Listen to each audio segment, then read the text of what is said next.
Bismillahirrahmanirrahim. Assalamualaikum warahmatullahi wabarakatuh. Alhamdulillahirabbil alamin. Asyhadu an la ilaha illallah wahdahu la syarikalah wa asyhadu anna Muhammadan abduhu wa rasuluhu la nabiyya ba'dah. Qala ta'ala fil Qur'anil Karim, a'udzu billahi minasyaitonir rajim. Bismillahirrahmanirrahim. Alladzi khalaqal mauta wal hayata liyabluwakum ayyukum ahsanu amala. Shadaqallahul adzim. Al-ayat. Pemirsa TV yang dirahmati Allah Subhanahu wa taala, alhamdulillah sekali pada kesempatan ini kita dapat berjumpa ya, untuk kemudian kita bersama-sama belajar dan mempelajari kembali apa yang bisa kemudian kita ambil hikmah dari kesaktian Pancasila yang baru saja kita peringati. Pertama-tama sekali kita perlu mengingat kembali sejarah bangsa kita ya, di mana dahulu para perumus Pancasila ya, dalam hal ini PPUPKI yang terdiri dari 30-an orang ya, yang kemudian dikerucutkan kembali menjadi 9 orang gitu ya. Itu adalah kumpulan dari orang-orang yang alim, orang-orang yang memiliki pemahaman ilmu yang luar biasa, baik dan terpercaya ya. Di antara 9 tim itu hanya satu yang non-muslim gitu ya, yang kita pahami gitu ya, A.A. Maramis gitu ya, dan yang lainnya Bung Karno, Muhammad Yamin, dan kemudian Bung Hatta misalnya, itu adalah orang-orang yang secara keislaman sangat baik gitu ya. Nah, kita lihat dalam Pancasila ya, banyak sekali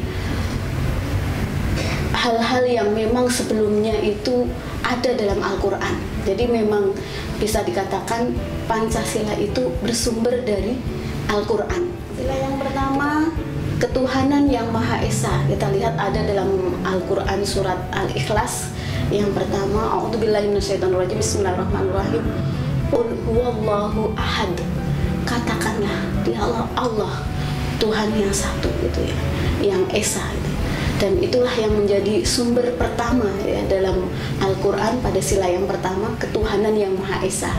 Kemudian kita lihat lagi misalnya dalam Al-Quran ya, Quran surat Al-Maidah ayat 8 gitu ya, i'dilu wa aqrabu littaqwa. Berbuat adillah, karena adil itu sesungguhnya lebih dekat kepada takwa. Dalam Islam, ketakwaan itu adalah kedudukan yang paling tinggi, kedudukan yang terbaik gitu ya. Maka orang yang bisa berlaku adil itu termasuk orang yang bertakwa gitu ya. Maka sikap adil ini menjadi sikap dan jiwa yang kedua dalam Pancasila, dan itu tentu saja diambil dalam Quran surat Al-Maidah ayat ke-8. Yang berikutnya dalam sila yang ketiga, Persatuan Indonesia.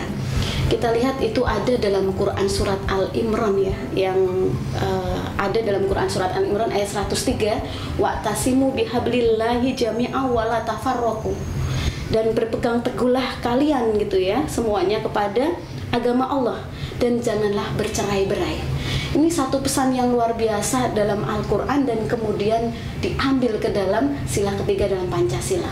Luar biasa tentang persatuan ya, menjaga persatuan, dan itu lebih utama dari hal-hal yang lain. Sila keempat Pancasila ya, kerakyatan yang dipimpin oleh hikmah kebijaksanaan dalam permusyawaratan perwakilan, menunjukkan kepada kita satu bukti nyata ya, satu pelajaran penting bagi bangsa Indonesia, bahwa Pancasila memang bersumber dari Al-Quran, di mana kita lihat musyawarah harus menjadi satu jalan pengambilan keputusan yang terbaik. Pemirsa PKS TV yang dirahmati Allah Subhanahu wa taala, lebih jauh kita akan lihat dalam sila kelima Pancasila gitu ya. Luar biasa ya. Ini berdasarkan atau bersumber dari Al-Quran, yaitu Quran surat An-Nisa. Kita lihat dalam Quran surat An-Nisa ayat 58, Allah Subhanahu wa taala berfirman, yang artinya, sungguh Allah telah menyuruhmu menyampaikan amanah kepada yang berhak menerimanya, dan apabila kamu menetapkan hukum di antara manusia, hendaknya kamu menetapkannya dengan adil. Sungguh Allah sebaik-baik yang memberi pengajaran kepadamu.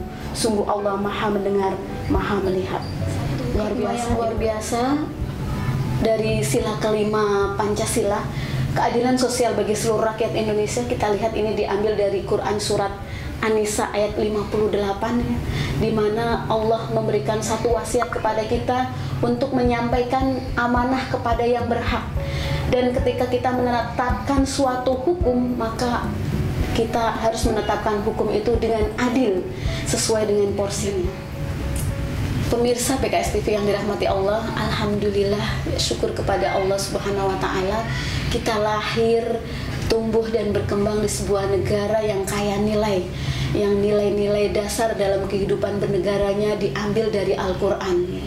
Mulai dari sila pertama sampai kelima, semuanya bersumber dari Al-Quran, alhamdulillah. Dan satu hal yang perlu kemudian kita ingat dan kembali kita syukuri adalah bahwa ternyata kecintaan kita kepada negara Indonesia gitu ya, itu bagian dari wujud keimanan kita kepada Allah ya. Salah satunya dalam hadis Rasulullah ya, bahwa cinta tanah air itu merupakan bagian dari iman seseorang gitu ya. Maka bagaimana kemudian kita ke depan lebih berkontribusi banyak untuk negara ini, sebagaimana hadis Rasulullah Muhammad SAW, khairun nas anfa'um linnas, sebaik-baik manusia adalah yang paling bermanfaat untuk orang lain, atau the best of you is the most contribution for people. Satu nasihat Rasulullah, barang siapa yang mencintai negaranya gitu ya, maka harus dia memberikan satu kontribusi ya bagi negaranya. Dan marilah kita sama-sama berikan kontribusi nyata bagi negara kita sebagai wujud dari cinta tanah air kita, dengan memberikan yang terbaik untuk bangsa ini sebagaimana pesan Rasulullah tadi, khairun nas anfa'um linnas. Terima kasih, jazakumullah khairan katsira. Billahi taufik wal hidayah. Wassalamualaikum warahmatullahi wabarakatuh. Merdeka.